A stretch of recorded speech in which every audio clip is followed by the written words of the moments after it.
እኔ ያለው የክርስቶስ እኔ ክርስቲያን ነኝ እያሉ እንዴት ነው ሰውን የሚያርድን ማለት?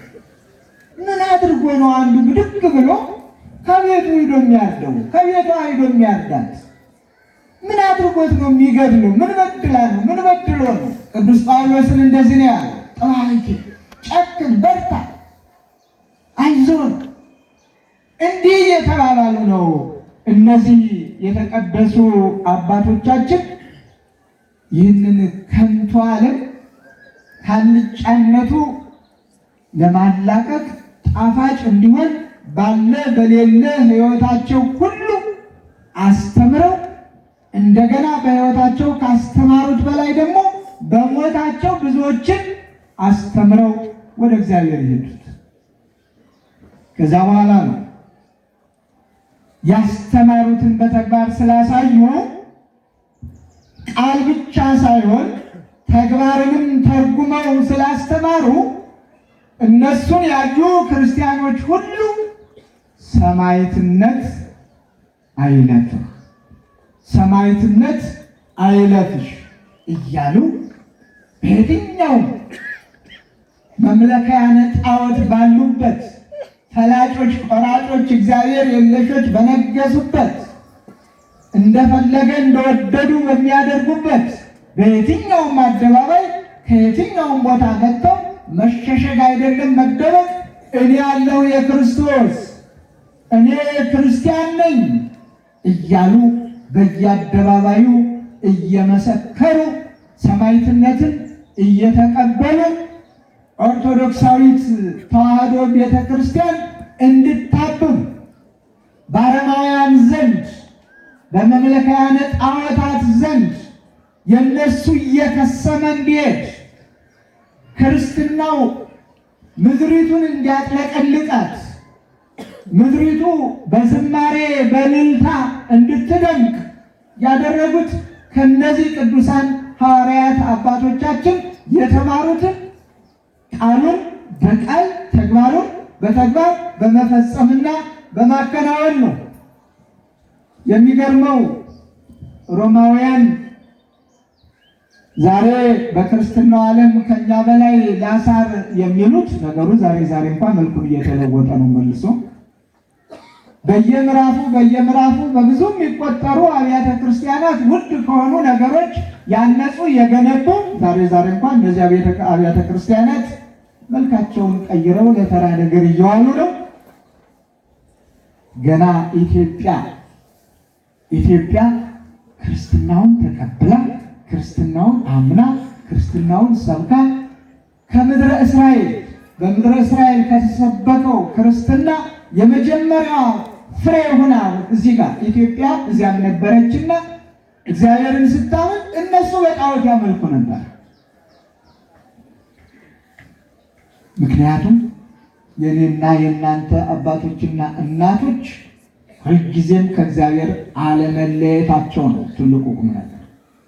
ከእግዚአብሔር ባለመለየታቸው ሀገርን አስከብረዋል።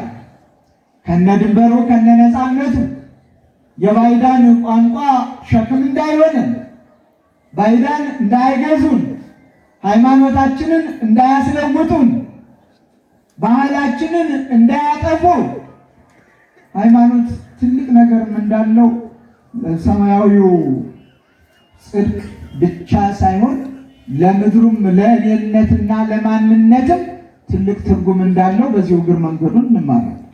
ትልቅ ትርጉም እንዳለው ሃይማኖታቸውን ያጡ ብዙዎች ናቸው በዓለማት ውስጥ የሌላ እምነት ሳይወዱ በግድ እንዲቀበሉ የተደረጉ። ቋንቋቸውን ያጡ ብዙዎች ናቸው በዓለም ውስጥ የሌላ ቋንቋ እንዲናገሩ የእነሱን ቋንቋ እንዲረሱ የተደረጉ። ባህላቸውን ፈጽሞ ያጡ ብዙዎች ናቸው በዓለም ውስጥ የሌላውን ባህል የሌላውን ጣጣ የሌላውን ሸክም እንዲሸከሙ ስለተገደዱ። ኢትዮጵያውያን ግን እምነትንም ታሪክንም ጀግንነትንም ባህልንም የሀገር ፍቅርንም አንድ ላይ በማስተባበር እኔና እናንተ ዘንድ አድርሰውልናል። የኔና የእናንተ አቀባበል ምን ይመስላል? ይህንን ለየራሳችሁ ራሳችሁን ጠይቁ። ምን ይመስላል? እንደ አባቶቻችን ወይስ አዲስ ትውልድ? አሁን አዲስ ትውልድ የተፈጠረ አይመስላችሁ? እንሰማው ሁሉ እንጃለ ይዘገንናል፣ ያስፈራል። የምንሰማው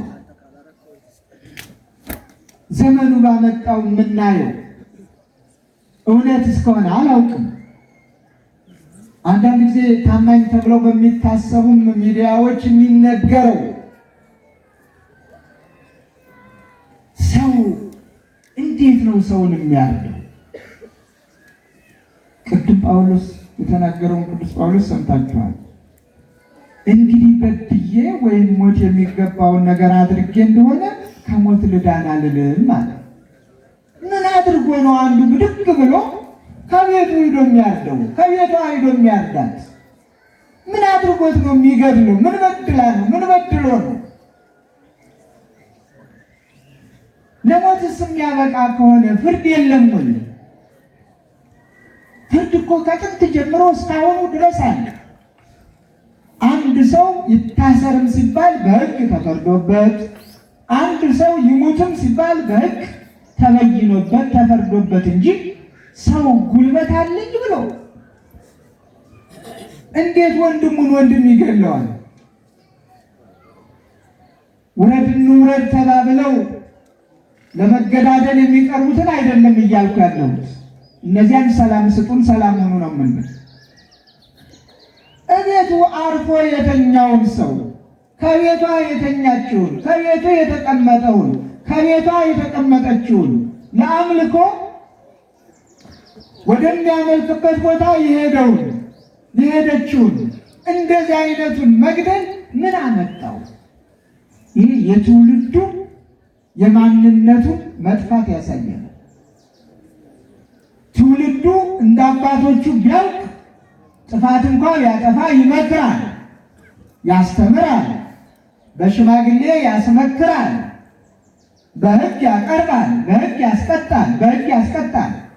ከዛ በተረፈ በእጀ መናኛ ጉልበት አለኝ ብሎ አንዱን መግደል አይደለም በትር አንስቶ መምታት ኃጢአት ነው፣ ወንጀል ነው።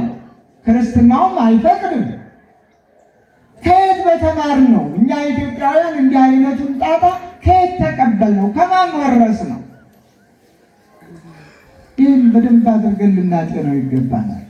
የምንሰማው ሁሉ በጣም እጅግ የሚቀፍ የሚከብድ የሚዘገንን ስለሆነ ፍቅርን ያህል እያለ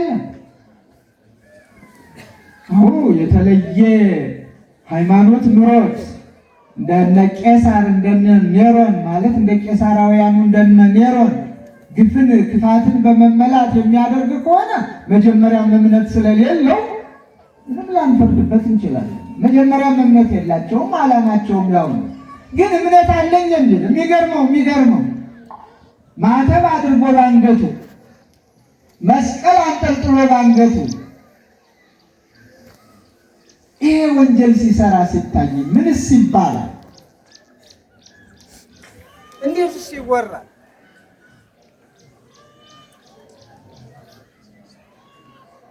ይበቃል።